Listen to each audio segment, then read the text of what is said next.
You're listening to the audio production of The Fight for Us, Overcome What Divides to Build a Marriage That Thrives, by my wife, Rebekah Lyons, and myself, Gabe Lyons. Published by Zondervan and read by us, the authors. A note before we begin. Don't forget to download the accompanying enhancement PDF from your audiobook provider. It contains reflection questions and will be referred to throughout. To our faithful parents, Melvin and Darlene Lyons and Howard and Nyla DeWeese. You fought for your marriages for more than 50 years, inspiring us to fight for ours. We are eternally grateful. Summing up, be agreeable, be sympathetic, be loving, be compassionate, be humble. That goes for all of you, no exceptions, no retaliation, no sharp-tongued sarcasm. Instead, bless. That's your job, to bless. You'll be a blessing and also get a blessing. 1 Peter chapter 3, verses 8 through 9, the Message. 25 years. Marriage breaks us and remakes us, and out of wreckage can come resurrection.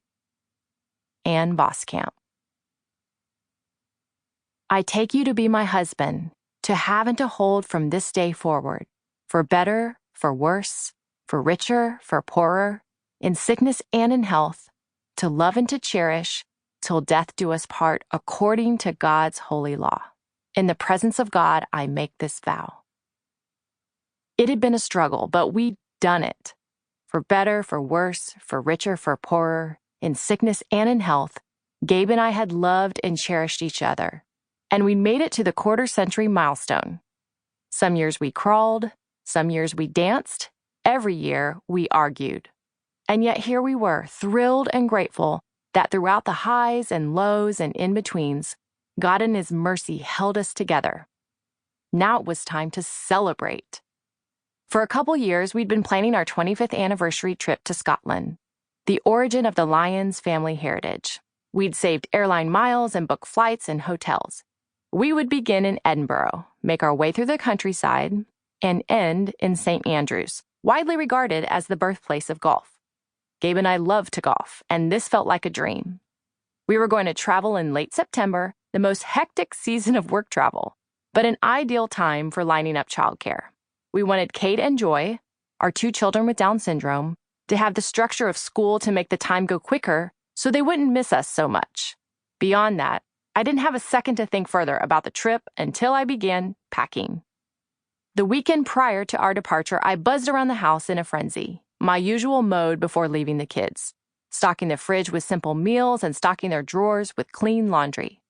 September is also when the summer garden goes wild and requires constant pruning and harvesting. So that Saturday, I headed into the garden and soon got carried away. After picking tomatoes, peppers, squash, pole beans, and cucumbers, I walked around to the back of the house and noticed several unfamiliar weeds. I pulled those out quickly before heading back inside. 2 days later, upon boarding our flight from JFK in New York City to Edinburgh for an 8-hour red-eye, I noticed that the red scratch on my left forearm had begun to bubble and burn. Initially, I ignored it, but now on the plane, I was miserable. The scratch burned and itched for the next several hours. Things escalated so quickly that by the time we landed, Gabe had scheduled a telehealth appointment through our hotel concierge to get this rash under control. The UK doctor prescribed 3 different types of oral and topical steroids, which I quickly applied. Relieved, we set out to enjoy our first day exploring Edinburgh Castle, a place Gabe's family lore suggests was maintained by one of his ancestors in the 15th century. The next day, as we made our way through several old towns and walked beside the sea and castles, I noticed the rash on my forearm was worsening, spreading across my abdomen and to my other arm. I kept taking the steroids to no avail. By the time we arrived in St. Andrews, I was in so much pain I couldn't golf, and I lay in the room as the rash overtook my legs. As I slathered my entire body with ointment, I noticed Gabe gently rolling up my lingerie that was hanging in our hotel closet. We both had hopeful intentions at each new destination, but at this point, Sample complete. Ready to continue?